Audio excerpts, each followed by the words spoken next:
Hello students, I welcome you all to today's session. I hope all of you are doing perfect at your places. Today's topic is forests are lifeline. And why are forests called our lifeline? Because maximum products that we use, we get from forest only. So let's see what are we going to see in this chapter. About the chapter. A forest is a collection of several hundred trees of various kinds along with many species of wild animals. In fact, forests are home to over 2/3 of the known terrestrial species of plants, animals and insects, and are among the most notable storehouses of biological diversity on the land. They are invaluable wealth of a nation and renewable natural source. तो forest में आपके बहुत सारे trees होते हैं, अलग अलग species के होते हैं, जिनसे आपको अलग अलग प्रोडक्ट्स मिलते हैं. That is why they are they are of like invaluable wealth of a nation and also they are renewable natural sources. India owes its rich biodiversity to its forests, which consists of evergreen tropical rainforest in the Andaman and Nicobar Islands, the Western Ghats and the northeastern states. Dry alpine forests are found high in the Himalayas in the north. Due to the presence of these and other types of forests in various parts, India is considered as one of the 17 mega diverse countries in the world, a group of countries that harbor the majority of the earth's living beings. तो आपके India में भी ऐसे बहुत सारे forest हैं अलग अलग लोकेशन पे, including the north eastern state, the western Ghats, the Andaman and Nicobar islands, and amongst all the countries in the world, India is considered the 17th mega diverse countries which harbors approximately the majority of the earth's living beings. Apart from being the home to the unique wildlife, flora and fauna, the forests of India are also a source of sustainable livelihood to over 200 million people in the country. In this chapter, we will learn about the role of forests in our life and interdependence between plants and animals. We will also learn how we can conserve the forest. तो बहुत सारे forest में flora fauna ये सारी चीज़ें तो हैं ही. Apart from that we will also see कि फॉरेस्ट को किस तरीके से हम कंजर्व कर सकते हैं, बचा सकते हैं. Let's begin with the chapter, beginning with forest layers. If you observe a forest, you will notice that different kinds of trees have different shapes. This is because of the difference in their crowns. A crown is the upper extensively branched part that is often a characteristic of any particular species. तो एक forest में आपको different kinds of trees दिखेंगे और ये shapes आपको अलग क्यों दिखाई देती है? Because of the crown. जब क्राउन क्या होता है, जो सबसे टॉप पोजीशन होती है ट्री की, the shape that it has on the top is the crown of the tree, और वही आपकी बहुत वैरायटी ऑफ शेप्स की होती है बिकॉज आपकी अलग अलग स्पीशीज में अलग अलग ट्रीज आते हैं. Different trees have different types of crowns such as pyramidal, vase, fountain, lead, weeping etcetera. तो आपके जितने भी ट्रीज होते हैं they have multiple different kinds of shapes. For example banana tree, for tree, coconut tree, सबके आप tops देखोगे उनके शेप्स आपको अलग अलग दिखाई देंगी. One feature of the natural, undisturbed forest is the layering effect created by the trees and vegetation of different heights. The dense forest consists of distinct horizontal layers, and before moving ahead, जितने भी आपके natural और undisturbed forest होते हैं उसमें आपको अलग अलग layering effects दिखाई देते हैं vegetation के with different heights. Now let's see what are these horizontal layers. These are, number one is emergent layer. This layer is formed by the emerging part of the taller trees than the other trees. The trees in this layer each reach a height up to 200 feet. The trees of this height are rare and are found occasionally in the dense forest or rainforests of Asia and the East Indies. Most of these trees are broad-leaved and evergreen, and this layer receives plenty of sunlight. Hornbills, butterflies, bats, etc. are found in this layer. अब सबसे पहला जो layer आता है आपका इन्हीं forest के लेयरिंग्स में से इज द इमर्जेंट लेयर. ये आपका इमर्जिंग पार्ट होता है. यहाँ पे आपके ट्रीज भी बाकी सारी ट्रीज के कंपैरिजन में बहुत लंबे लंबे होते हैं, 200-200 फीट की हाइट तक चले जाते हैं. And trees of this height are very rare and they are found very occasionally in the dense rain forest of East Indies and some parts of Asia. For example यहाँ पे आपको sunlight proper मिलेगी, hornbills आपको मिलेंगे, butterflies, bats, ये सारे आपको emergent layers में सबसे ज्यादा दिखते हैं. Figure out, Why do some mountains appear green? कुछ माउंटेन्स ग्रीन इसलिए दिखाई देते हैं क्योंकि उन एरियाज में आपके टॉल ट्रीज होते हैं और फॉरेस्ट भी बहुत सारे डेंस होते हैं. Next layer is the canopy layer. The canopy is the uppermost level of a forest formed by the crowns of trees and shrubs. The trees in this layer are as high as 100 feet. They form a green roof over the lower layers, and this layer is very crowded and blocks out most of the sunlight. It also acts as a windbreaker, and the canopy is the busiest part of a forest. It is the habitat of many animal species like monkeys, orangutans, eagles, tacoons, sloths, etc., as there is plenty of food available here. फिर आपकी आती है canopy. ये forest में जो upper most layer form हो जाती है and the trees and the shrubs form a certain kind of crown is the canopy layer. यहाँ के जो ट्रीज होते हैं देर एज हाई एज 100 फीट. यहाँ पर आपको ग्रीन रूफ दिखाई देगी. लोअर लेयर्स पे बहुत क्राउडेड होते हैं, बहुत सारी सनलाइट भी ये ब्लॉक कर देते हैं. जो नीचे 100 फीट से नीचे के अब थोड़े बहुत छोटे छोटे ट्रीज होते हैं वहाँ तक सनलाइट भी नहीं पहुँच पाती है. एंड यहाँ पर आपको मंकीज, ओरांगुटान्स, ईगल्स, टुकून्स, स्लोथ्स, इन तरीके के बहुत सारे आपको बींग्स दिखाई देंगे बिकॉज यहाँ पे प्लेंटी ऑफ फूड अवेलेबल होता है. Now most of the trees forming this layer have smooth oval leaves that come to a point. The tips of these leaves are called drip tips as they let the rainwater run down and keep them dry. अब यहाँ पे जो आपके trees होते हैं ये smooth होंगी, इनकी leaves oval shape की होंगी and they're to the point. जो इनकी टिप्स होती हैं they're called drip tips क्योंकि रेन वाटर जो होता है वो उन पर टिकता नहीं है एंड सीधे ही नीचे की तरफ गिर जाता है. Then we have understory layer. Below the canopy, there is an understory layer created by smaller trees, palms and shrubs.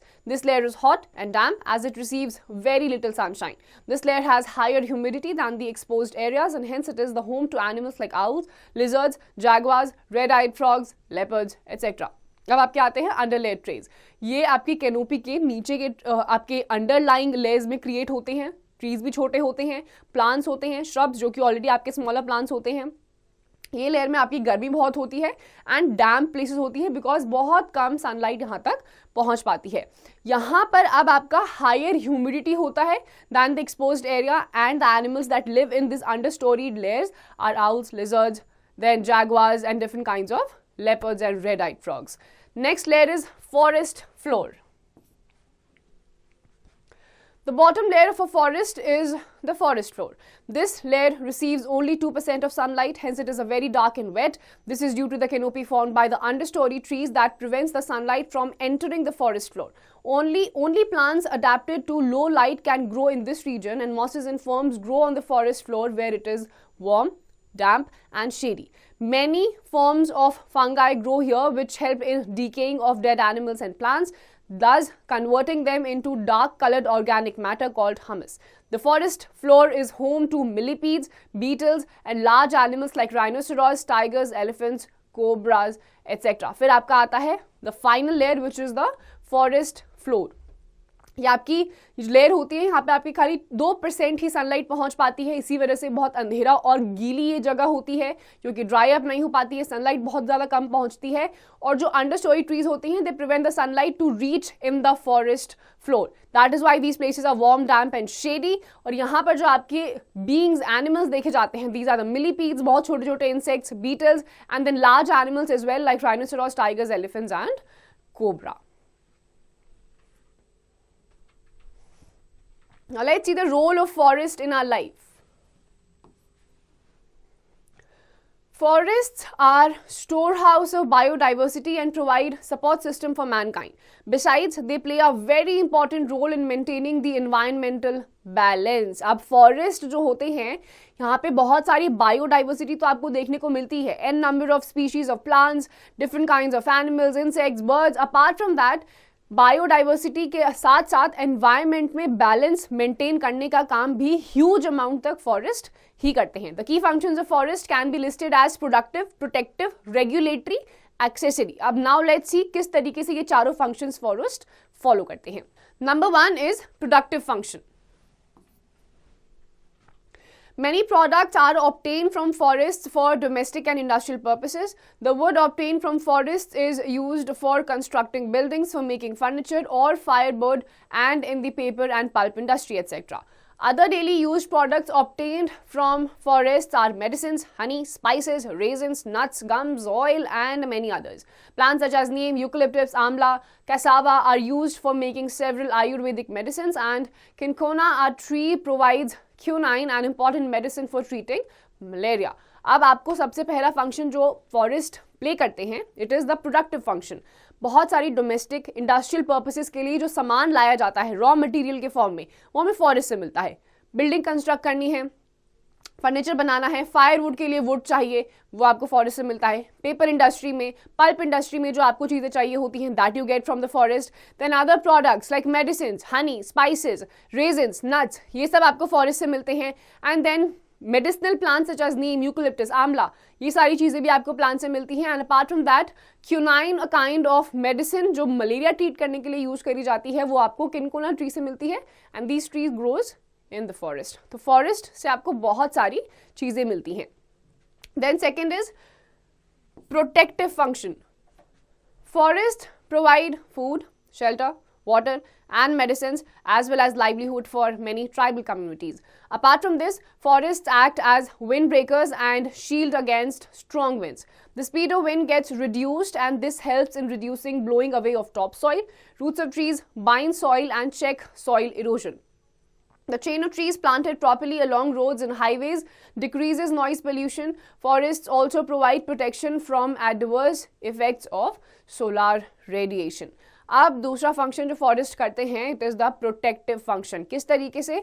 इतने लार्ज ट्रीज होते हैं तो सनलाइट से जो बहुत हार्श रेडिएशंस आती हैं वो प्रॉपर नहीं पहुंच पाती है नीचे तक, उनसे हम बच जाते हैं. Then you get many medicinal plants जिनसे मेडिसिन बनाई जाती हैं, जो बहुत हाई लेवल की जो आपकी बीमारियां होती हैं उनको भी ट्रीट करने के लिए यूज़ करी जाती हैं. उसके साथ साथ आपके फॉरेस्ट जहाँ पे आपकी चेन ऑफ ट्रीज होती हैं, बहुत सारे पहाड़ आपको दिखेंगे, बहुत सारे जंगल आपको दिखेंगे, उनके साइड्स से आपको रोड्स एंड हाईवेज दिखेंगे. And because of this it decreases the noise pollution also, क्योंकि जहाँ पर जितने ज़्यादा पेड़, एयर पोल्यूशन भी वहाँ पे कम होगा, नॉइज पोल्यूशन भी कम होगा, because trees tend to absorb the noise जो भी उन एरिया से आते हैं. तो ये दूसरा फंक्शन होता है फॉरेस्ट का, प्रोटेक्ट करने का. Then we have the regulatory function of the forest. Forests clean the atmosphere by taking in carbon dioxide and releasing oxygen during photosynthesis.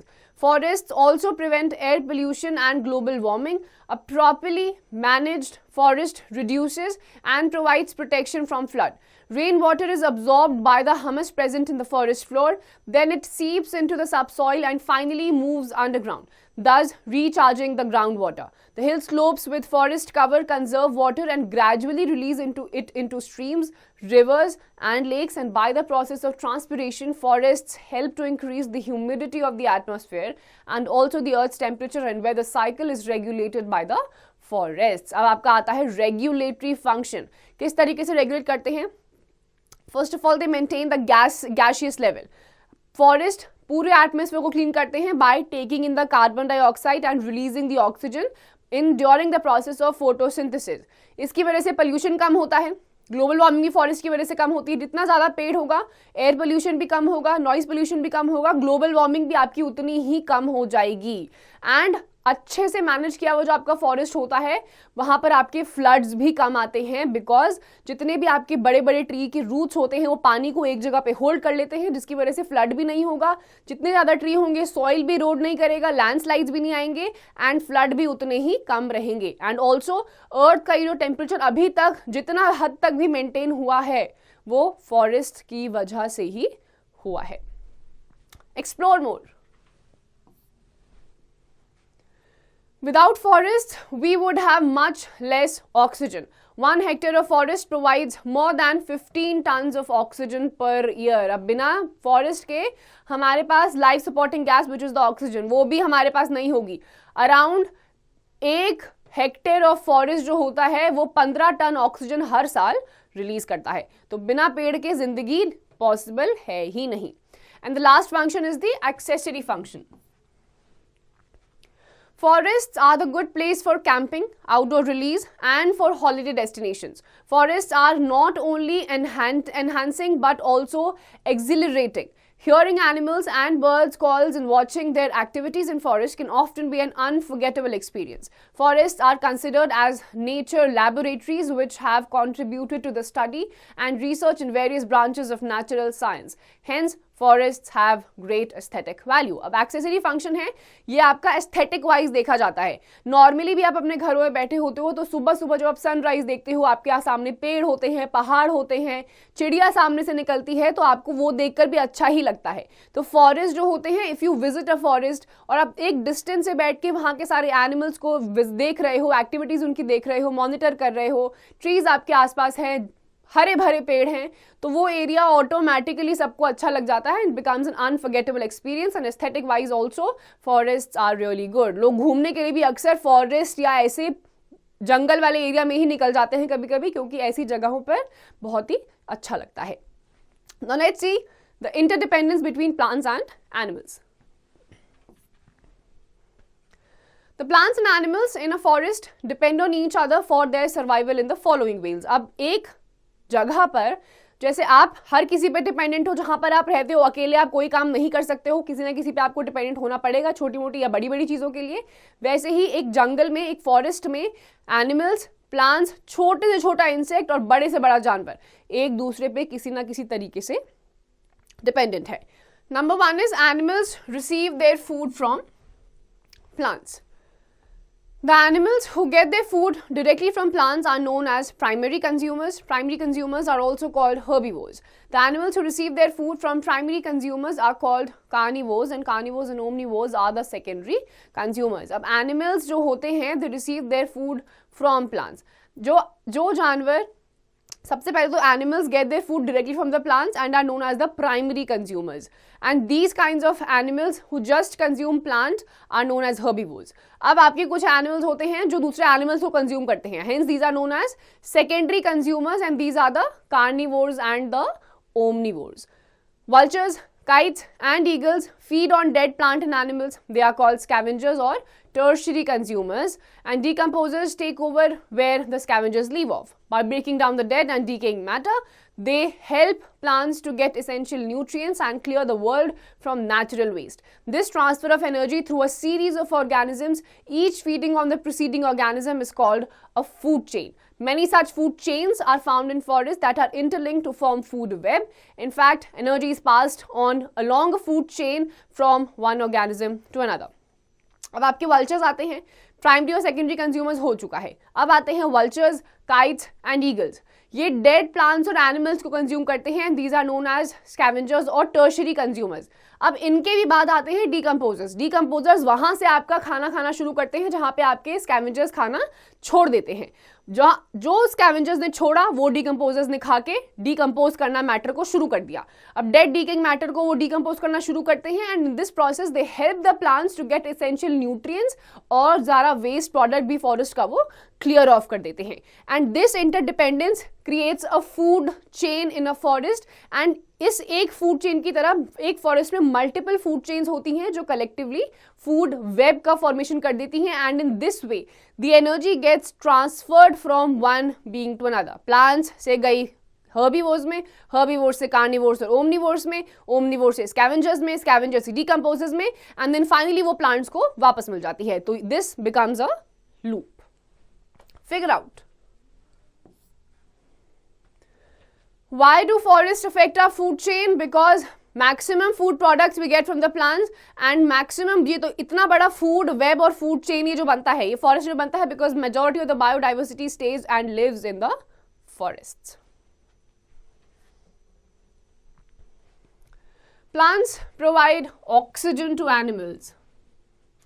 During the process of photosynthesis, plants take in carbon dioxide released by animals during the process of respiration and give out oxygen, which is needed by animals to survive. That is why forests are called the lungs of the earth. अब क्या होता है, ये तो major factor है कि forest से हमें मिलता है ऑक्सीजन. फोटोसिंथेसिस के प्रोसेस में प्लांट्स क्या करते हैं, CO2 को इनटेक करते हैं, ऑक्सीजन को रिलीज करते हैं. ये ऑक्सीजन फिर फर्दर कौन यूज करता है, animals and the human beings. And in this way that is why forest are called the lungs of the earth, क्योंकि मेजॉरिटी ऑफ द ऑक्सीजन जो है वो आपको फॉरेस्ट से ही मिलता है. Now let's explore more. Forests maintain the global water cycle by returning the rainwater that they use to the atmosphere by transpiration. In the process of transpiration, a single tree may pump more than 360 liters of water vapor into the air on a hot day. अब forest जो होते हैं वो water cycle को भी maintain करते हैं. Forest की वजह से क्या होता है, आपके जितनी वाटर साइकिल की फॉर्मेशन होती है, ट्रांसपिरेशन होता है, वापस बारिश होती है, वापस से वो पानी जिस भी वाटर बॉडी से इवेपोरेट होता है वहीं पर वापस पहुंच जाता है. तो इस तरीके से आपके फॉरेस्ट जो होते हैं वो वाटर साइकिल को भी मेंटेन रखते हैं.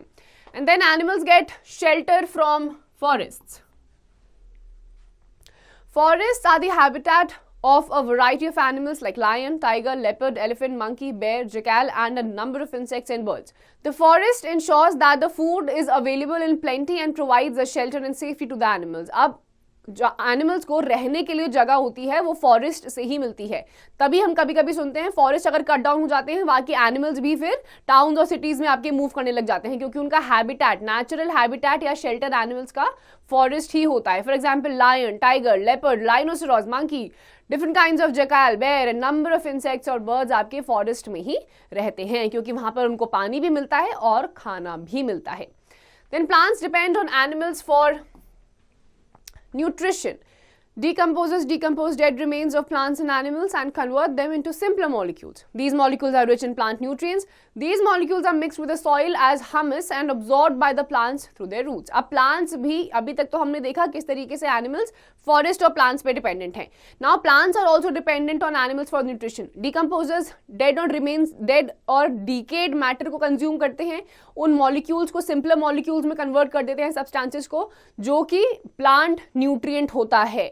Plant उसको absorb करते हैं roots के through, and that is how plants also get nutrition.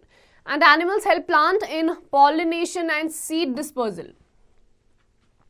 A number of birds and insects are important agents of pollination. Animals are also called the agents of seed dispersal as they keep on moving from one place to another and carry the seeds of plants to various places. अब बहुत सारी birds और insects होती हैं जो pollination के agents बन जाते हैं.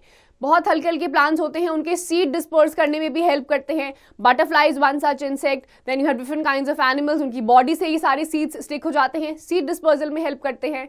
Hence it is clear that all the plants and animals are interdependent on one another, and if for any reason the plant and animal numbers are disturbed, it will leave an adverse effect on the environment. इसी तरीके से क्या होता है, plants और animals दोनों interdependent हैं, और एक भी चीज जब आप बायोडाइवर्सिटी से स्ट्रेच कर देते हो, या प्लांट्स आपने काट दिया, एनिमल्स को आपने हटा दिया, तो कहीं ना कुछ इम्बैलेंस नेचर में आ जाता है. Now let's figure out why is there no waste in forest. Waste क्यों नहीं है, क्योंकि आपकी पूरी एक चेन बनी हुई है. पूरा खाना हर जगह से जब एनर्जी ट्रांसफर होती है, लास्ट में जब वेस्ट प्रोडक्ट बचता है, जो डीकम्पोजर्स होते हैं, उसको भी सिंपलर मॉलिक्यूल्स में कन्वर्ट करके प्लांट न्यूट्रिएंट बना देते हैं और प्लांट्स उसको फाइनली अब्सॉर्ब कर लेते हैं. तो आपके फॉरेस्ट में वेस्ट आपको देखने को नहीं मिलेगा. Now let's see the disappearance of forest. Forest कहाँ गायब हो रहे हैं. So far we have studied the importance of forests in our lives. However, the increasing population and the consequent need for large-scale industrialization, construction of buildings for human habitation and increasing demand for food has led to the clearing of forests around the world. More people need land to live in and wood produces to consume. The clearing of the forest is called deforestation. अब forest जा कहाँ रहे हैं, धीरे धीरे बढ़ती जा रही है पॉपुलेशन. अब पॉपुलेशन जितनी ज्यादा बढ़ेगी, रहने के लिए उतनी जगह चाहिए. रहने के लिए जगह कहाँ से मिलेगी, पेड़ों को काट के. यहाँ पर जहां पर अभी आप रह भी रहे हो, वो जगह भी once upon a time forest ही थी, जहाँ पे पेड़ पौधे काट के घर बनाए गए हैं. इंडस्ट्रियलाइजेशन, अब लोग ज्यादा हैं, जैसे जैसे बड़े होंगे नौकरियां होंगी, इंडस्ट्रियलाइजेशन होगा, तो पूरे वर्ल्ड में इंडस्ट्रियलाइजेशन हो रहा है, रेजिडेंस बनाए जा रहे हैं, और ये सारी जगह पे आपके जहां पे भी जंगल थे, पेड़ थे, उनको पूरा कट कर दिया जाता है और वहां पर फिर बनाई जाती हैं buildings. And this process of cutting down trees in huge numbers and clearing of the forest is known as deforestation. Following are the effects of deforestation. Water cycle is affected by the deforestation because during the process of transpiration, water vapors are released out into the atmosphere. If forests are destroyed, there would be no trees left to draw the groundwater and release it into the air. अब आपका water cycle इसकी वजह से disturb हो जाएगा. कैसे? पानी होता है, अब्जॉर्ब करते हैं जो भी आपके प्लांट्स होते हैं, एंड ट्रांसपिरेशन के थ्रू जितना अब्जॉर्ब होता है ट्रांसपिरेशन में वो इवेपोरेट कर देते हैं, फिर आपका वाटर साइकिल के बारिश के फॉर्म में वो पानी वापस आ जाता है। अब अगर ट्रीज ही नहीं होंगे तो पानी अब्जॉर्ब नहीं हो पाएगा, पानी अब्जॉर्ब नहीं होगा, ट्रांसपायर नहीं होगा, ट्रांसपायर नहीं होगा तो इवेपोरेट नहीं होगा, इवेपोरेट नहीं होगा, प्रेसिपिटेशन नहीं होगा, प्रेसिपिटेशन नहीं होगा, बारिश नहीं होगी, और उसकी वजह से आपका वाटर साइकिल पूरा डिस्टर्ब हो जाएगा। The cutting down of one selected tree tears down with it the climbers, the creepers and other plants growing nearby. अब आप एक जगह से सिलेक्टेड ट्री जब काटते हो तो उसके साथ साथ जो क्लाइंबर्स उस ट्री के साथ ग्रो कर रहे होते हैं, क्रीपर्स जो साथ साथ ग्रो कर रहे होते हैं, या उसके आसपास जितने प्लांट्स होते हैं वो भी ऑटोमेटिकली डाई आउट हो जाते हैं। Deforestation will disturb the oxygen cycle, leading to the increase in the amount of greenhouse gases like carbon dioxide in the air, which is the major cause of global warming. अब deforestation नहीं होगा तो CO2 का level जो है atmosphere में तो उतना ही है, बट हमें उसका पता नहीं चलता है बिकॉज सारे फॉरेस्ट के जो ट्रीज होते हैं वो उसको अब्जॉर्ब कर लेते हैं फोटोसिंथेसिस के प्रोसेस के लिए। अब पेड़ आप काटोगे, ट्रीज आपके डिस्टर्ब हो जाएंगे, ट्रीज बचेंगे ही नहीं, CO2 अब्जॉर्ब नहीं हो पाएगा, ऑक्सीजन भी रिलीज नहीं हो पाएगा, तो इससे क्या होगा, एटमॉस्फेयर में ग्लोबल वार्मिंग बढ़ जाएगी ऑटोमेटिकली। CO2 तो बढ़ता जा रहा है, ऑक्सीजन का लेवल कम होता जा रहा है। And then extensive deforestation causes soil erosion and makes the soil barren. The example of this is Sahara Desert, which was once used to be a lush green forest. अब बहुत ज़्यादा जब deforestation एक जगह पे होता है तब होने लग जाता है soil erode, जिसकी वजह से जमीन बंजर हो जाती है। सहारा डेजर्ट इसका एक बहुत प्राइम एग्जाम्पल है। Once upon a time Sahara desert used to be one of the most lush green forest in the world, और आज के टाइम पे आप देखोगे वहां पे आपको पेड़ दिखाई देंगे ही नहीं। Deforestation increases the chance of floods and landslides. अब आपके जो फॉरेस्ट होते हैं इनके रूट्स क्या करते हैं, पानी को एक जगह पे बाइंड करके रखते हैं, जिसकी वजह से फ्लड नहीं होता, फ्लड के चांसेस रिड्यूस हो जाते हैं। अब रूट्स होते हैं प्लांट्स के, वो सॉइल को बाइंड करके रखते हैं, जिसकी वजह से लैंडस्लाइड नहीं होती। अब उस जगह से आप ट्रीज हटा दोगे तो पानी भी वहां पे नहीं रुकेगा, उसकी वजह से फ्लड आएगा, मिट्टी भी एक जगह पे नहीं रुकेगी, जिसकी वजह से लैंडस्लाइड आएंगे।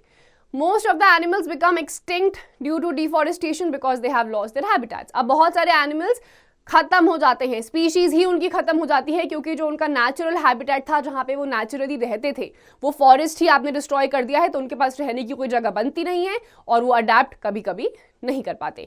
सो these are all the negative aspects of deforestation. Deforestation का ह्यूमन बींग्स के लिए भी, नेचर के लिए भी, एनिमल्स के लिए भी, किसी के लिए भी फायदा कभी भी नहीं होता है। तो let's see the conservation of forest. आप किस तरीके से फॉरेस्ट को बचा सकते हो।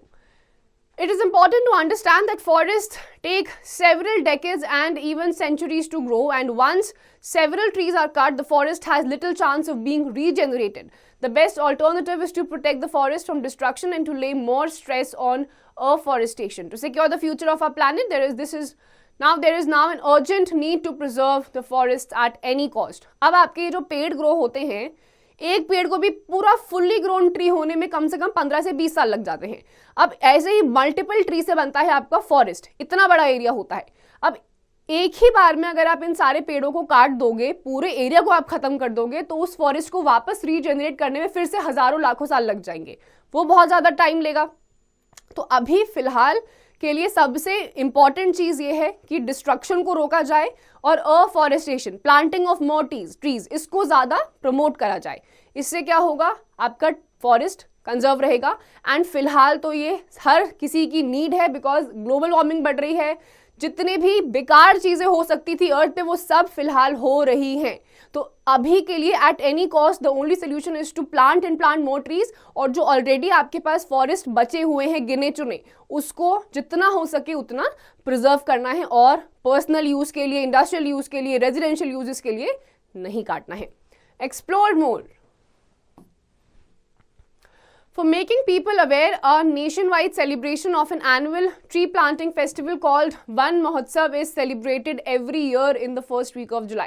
अब इसी अफॉरेस्टेशन को प्रमोट करने के लिए, कंजर्वेशन ऑफ फॉरेस्ट को प्रमोट करने के लिए पूरे वर्ल्ड में हर साल जुलाई के पहले हफ्ते में वन महोत्सव सेलिब्रेट करा जाता है, सो दैट ज़्यादा से ज़्यादा ट्रीज हर जगह दुनिया में लगाए जाएं। तो let's figure out. When did the Forest Conservation Act passed? कब इसको पास किया गया था? Just find out. इंटरनेट पे आप गूगल करिए, ask your adults and answer this question. Therefore, we must undertake the following steps to conserve forests in order to maintain the balance in nature. अब कुछ चीजें हमें करनी पड़ेंगी फॉरेस्ट को बचाने के लिए और नेचर में बैलेंस को मेंटेन रखने के लिए. Cutting down of trees for timber or other uses should be matched with the planting of more trees so that there is no scarcity in future. अगर आप टिम्बर वगैरह के लिए या किसी भी चीज़ के लिए आप एक पेड़ काट रहे हो तो आपको एक की जगह 4 पेड़ लगाने चाहिए. इस तरीके से क्या होगा, पेड़ों की कमी नहीं होगी. For cooking, clean fuels like biogas should be used in place of wood. खाना वगैरह पकाना है, लकड़ी की जगह आप बायोगैस का यूज करिए तो पेड़ कम कटेंगे. Use of fire breakers like backfiring and anti-fire solutions must be encouraged to control forest fires. अब आपके बहुत कभी कभी ऐसा होता है, बहुत ज़्यादा हीट की वजह से एक पर्टिकुलर जंगलों में आग लग जाती है, तो उसको किस तरीके से आप कंट्रोल कर सकते हैं वो हमें देखना चाहिए. Encouragement of social forestry program can become a boon to the rural community. Under this program, the so-called wastelands should be utilized to produce firewood, fodder and timber. अब आपको social forestry programs और भी ज़्यादा encourage होने चाहिए rural community के लिए. एक फ़ायदा है इस प्रोग्राम के अंदर जो आपके wetlands होते हैं उनको utilize करना चाहिए to produce firewood, आग के लिए लकड़ियाँ, fodder और timber. And then continuous afforestation programs should be undertaken.